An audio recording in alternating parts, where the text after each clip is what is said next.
ഇന്ന്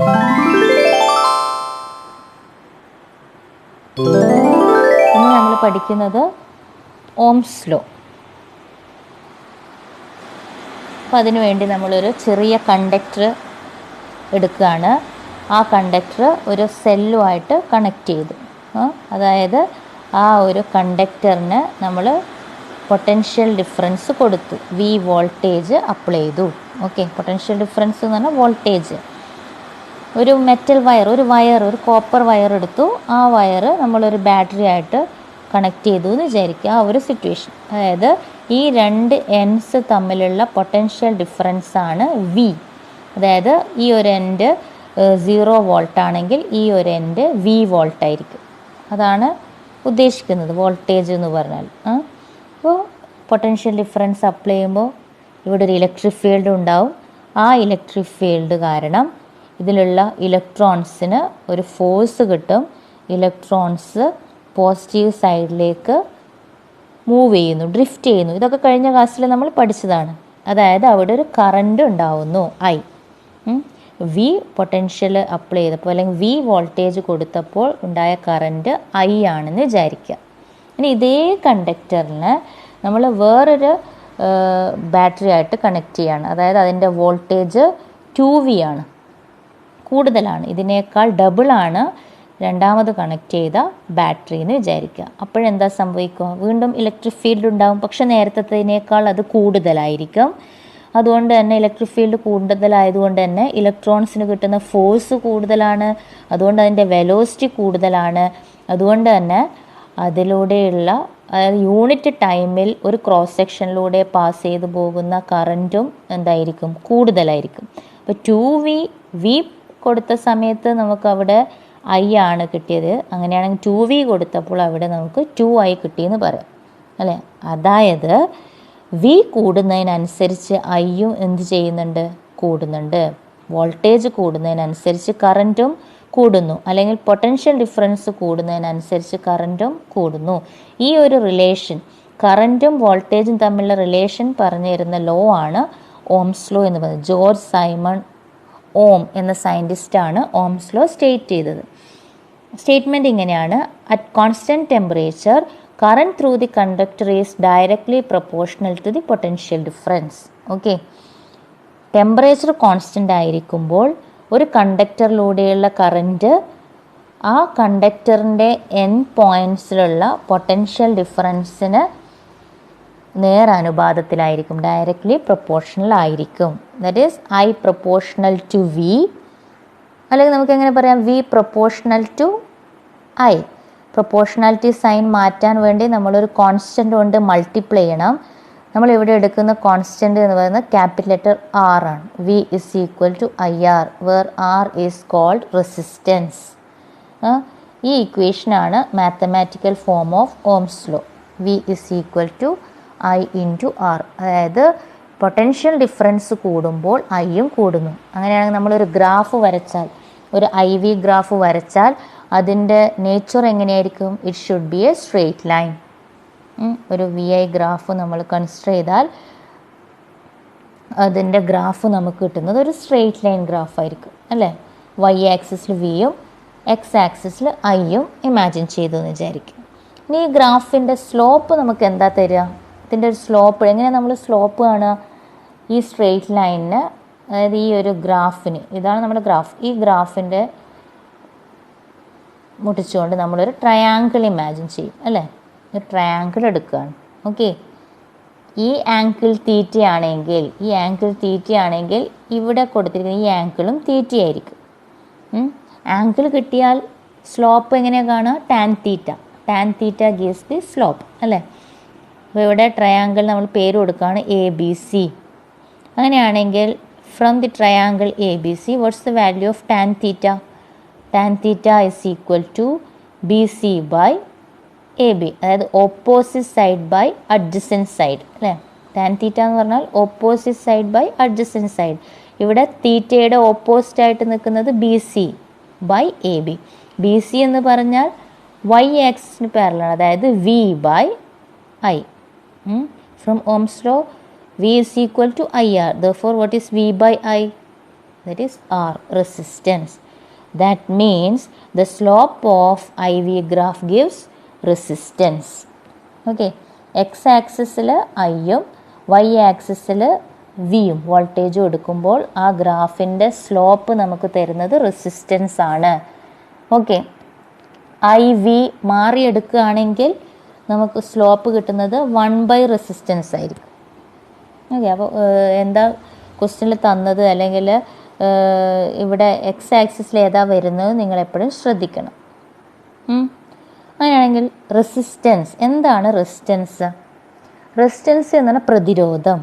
it is the opposition to the current flow അല്ലേ. Resistance means it is the opposition offered by the conductor to the flow of current. ഒരു conductor കറണ്ടിനെ കടത്തി വിടുന്നതിന് എത്രത്തോളം oppose ചെയ്യുന്നു അതിനെയാണ് നമ്മളതിന് റെസിസ്റ്റൻസ് എന്ന് പറയാം അല്ലേ. പ്രതിരോധിക്കുക, കറണ്ട് വരുന്ന സമയത്ത് ആ കണ്ടക്ടർ അതിനെ പ്രതിരോധിക്കുന്നത് എൻ്റെ ആ വാല്യൂ, അതിനാണ് നമ്മൾ റെസിസ്റ്റൻസ് എന്ന് പറഞ്ഞാൽ. V is equal to I R ആയതുകൊണ്ട് R is equal to V by I. ഈ ഓംസ് ലോ റിലേറ്റ് ചെയ്ത ന്യൂമറിക്കൽ പ്രോബ്ലംസ് ഒക്കെ വരാറുണ്ട്. അപ്പോൾ ചിലപ്പോൾ വി തന്നിട്ട് ഐ കണ്ടുപിടിക്കുക അല്ലെങ്കിൽ ആർ കണ്ടുപിടിക്കുക അങ്ങനെയുള്ള ക്വസ്റ്റ്യൻസ് വരാറുണ്ട്. അപ്പോൾ ആ സമയത്ത് നിങ്ങൾക്ക് ഈ ഇക്വേഷൻ മാറിപ്പോവാതിരിക്കാൻ വേണ്ടി ഒരു ചെറിയ ടിപ്പ് ഞാൻ പറഞ്ഞുതരാം. അതായത് ഒരു ട്രയാങ്കിൾ ഇമാജിൻ ചെയ്യുന്നു. ട്രയാങ്കിളിനെ 3 ഡിവൈഡ് ചെയ്യുക, വി ഐ ആർ. നമുക്ക് എന്താണ് കണ്ടുപിടിക്കേണ്ടത്? ഇപ്പോൾ സപ്പോസ് വി ആണ് കണ്ടുപിടിക്കേണ്ടതെന്ന് പറഞ്ഞാൽ വി നമ്മൾ ക്ലോസ് ചെയ്ത് വെച്ചാൽ I into R, V is equal to I R എന്ന് എഴുതി അല്ലേ. ഇനി ഐ ആണ് കാൽക്കുലേറ്റ് ചെയ്യേണ്ടതെങ്കിൽ ഐ നമ്മൾ ക്ലോസ് ചെയ്ത് വെച്ചാൽ നമുക്ക് കിട്ടുന്നത് എന്താ? V by R. വി മുകളിലും ആർ താഴെയല്ലേ, വി ബൈ ആർ. ഓക്കെ, ഇനി ആർ ആണ് കാൽക്കുലേറ്റ് ചെയ്യേണ്ടതെങ്കിൽ വി ബൈ ഐ. ഇത് ഞാൻ പറഞ്ഞ എന്തുകൊണ്ടാണെന്ന് വെച്ചാൽ ചില കുട്ടികൾക്ക് മാത്തമാറ്റിക്കൽ ഇക്വേഷൻ അങ്ങോട്ടും ഇങ്ങോട്ടുമൊക്കെ എടുക്കുന്ന സമയത്ത് മാറിപ്പോവാറുണ്ട്. അത് ഒഴിവാക്കാൻ വേണ്ടി, ആ കൺഫ്യൂഷൻ ഒഴിവാക്കാൻ വേണ്ടി ഇത് നിങ്ങൾക്ക് യൂസ് ചെയ്യാം. ക്ലിയർ അല്ലേ? ഇനി R is equal to V by I. What is the unit? V വോൾട്ടേജിൻ്റെ യൂണിറ്റ് വോൾട്ട് പെർ ആംപിയർ. പക്ഷെ നമ്മൾ റെസിസ്റ്റൻസിനെ വോൾട്ട് പെർ ആംപിയർ എന്നല്ല യൂസ് ചെയ്യാറുള്ളത്. അതിന് പകരം ഒരു ടേം യൂസ് ചെയ്യുന്നു. ആ സയൻറ്റിസ്റ്റിനോടുള്ള ഒരു ആദരവിൻ്റെ ഭാഗമായിട്ട് നമ്മൾ ഓം എന്നാണ് യൂണിറ്റ് പറയുന്നത്. Ohm, S I unit of resistance is ohm. ഇങ്ങനെയാണ് ഡിനോട്ട് ചെയ്യുക. ഇനി ഈ റെസിസ്റ്റൻസ് നമ്മളൊരു സർക്യൂട്ടിൽ വരയുമ്പോൾ, സർക്യൂട്ട് ഞാൻ പറഞ്ഞിരുന്നു സെല്ല് വരച്ചു, ഒരു വയറ് അല്ലേ, ഒരു പിന്നെ ബൾബുമായിട്ട് കണക്ട് ചെയ്തു, അല്ലെങ്കിൽ അങ്ങനെ സർക്യൂട്ട് നമ്മൾ വരയാറുണ്ട്. ആ സർക്യൂട്ട് സിമ്പിൾ, റെസിസ്റ്റൻസിൻ്റെ സർക്യൂട്ട് സിമ്പിൾ ഇങ്ങനെയാണ്. ഓക്കെ, അതായത് ഒരു സ്ട്രെയിറ്റ് ലൈൻ വരച്ച് അതിനിങ്ങനെ സിഗ്സാഗ് മോഷനിൽ പോകുന്നു. ഇതാണ് സർക്യൂട്ട് സിമ്പിൾ. ഇനി ഈ റെസിസ്റ്റൻസ്, ഒരു കണ്ടക്ടർ അല്ലെങ്കിൽ ഒരു വയറിൻ്റെ റെസിസ്റ്റൻസ് ഏതിനെയൊക്കെ ഡിപ്പെൻഡ് ചെയ്യുന്നു എന്ന് നമുക്ക് നോക്കണം അല്ലേ. അപ്പോൾ അതിനു മുമ്പ് നമുക്ക് ഈ റെസിസ്റ്റൻസിൻ്റെ ഡയമെൻഷണൽ ഫോർമുല ഒന്ന് കാൽക്കുലേറ്റ് ചെയ്യാം.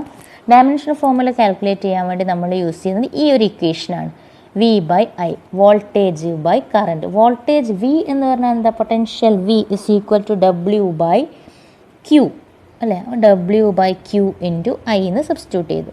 ഡബ്ല്യു വർക്കിൻ്റെ ഡയമെൻഷൻ എന്താ? M L square T raise to -2 divided by Q. ചാർജിൻ്റെ ഡയമെൻഷൻ കഴിഞ്ഞ ക്ലാസ്സിൽ നമ്മൾ പറഞ്ഞത് ചാർജ് എന്ന് പറഞ്ഞാൽ current into time, ampere into T, again I ampere. അപ്പോൾ ഇതിന് സിംപ്ലിഫൈ ചെയ്താൽ നമുക്ക് കിട്ടുന്നത് M L square T raise to -3 A raise to -2. This is dimensional formula of resistance. ഇതൊക്കെ എൻട്രൻസിനാണ് ഈ ഡയമെൻഷണൽ ഫോർമുല കൂടുതലായിട്ട് ആവശ്യം വരുന്നത്. ഓക്കെ, ഇനി what are the factors affecting resistance? Resistance എന്തിനെയൊക്കെ ഡിപ്പെൻഡ് ചെയ്യുന്നു? 4 കാര്യത്തെയാണ് റെസിസ്റ്റൻസ് ഡിപ്പെൻഡ് ചെയ്യുന്നത്.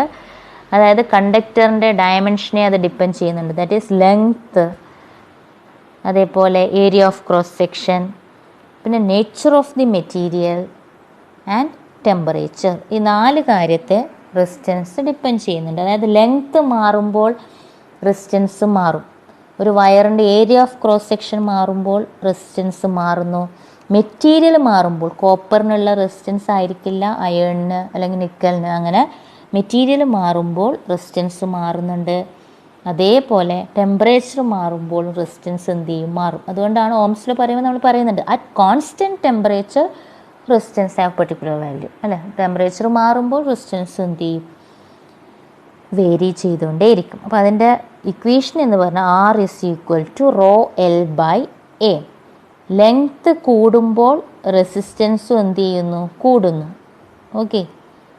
ഏരിയ കൂടുമ്പോൾ റെസിസ്റ്റൻസ് കുറയുന്നു. Inversely proportional. റോ എന്ന് പറയുന്നതാണ് നേച്ചർ ഓഫ് ദി മെറ്റീരിയലിനെ ഡിനോട്ട് ചെയ്യുന്ന ടേം. റോ മെറ്റീരിയൽ മാറുമ്പോൾ റോ മാറും. റോ എന്ന് പറഞ്ഞാൽ it is resistivity.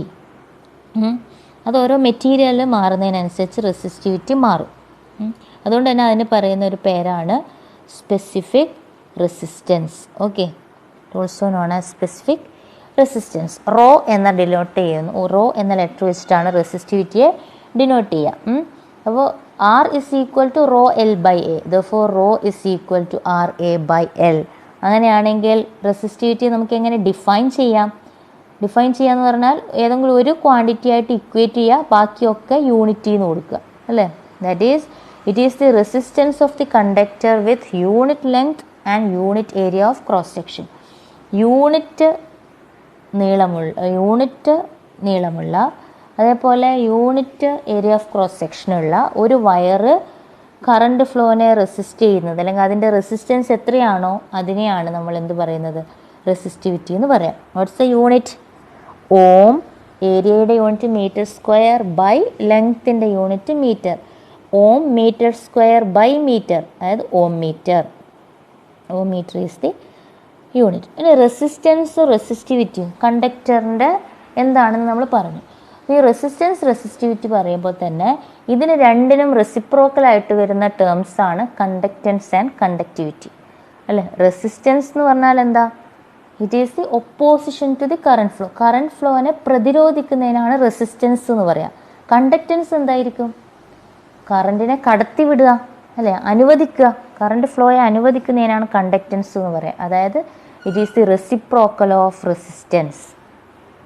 G is equal to 1/R. വേറൊരു പോയിന്റ് ഇവിടെ ശ്രദ്ധിക്കേണ്ടത്, കണ്ടക്റ്റൻസിനെ നമ്മൾ CL ഡിനോട്ട് ചെയ്യുന്നത്, ക്യാപിറ്റൽ ലെറ്റർ G ആണ് NCERT ഡിനോട്ട് ചെയ്യുന്നത്. എന്തുകൊണ്ടാണെന്ന് വെച്ചാൽ C കപ്പാസിറ്റൻസിന് നമ്മൾ പഠിച്ചിട്ടുണ്ട്, യൂസ് ചെയ്തിട്ടുണ്ട്. ഓക്കെ, ഇവിടെ G is equal to 1/R.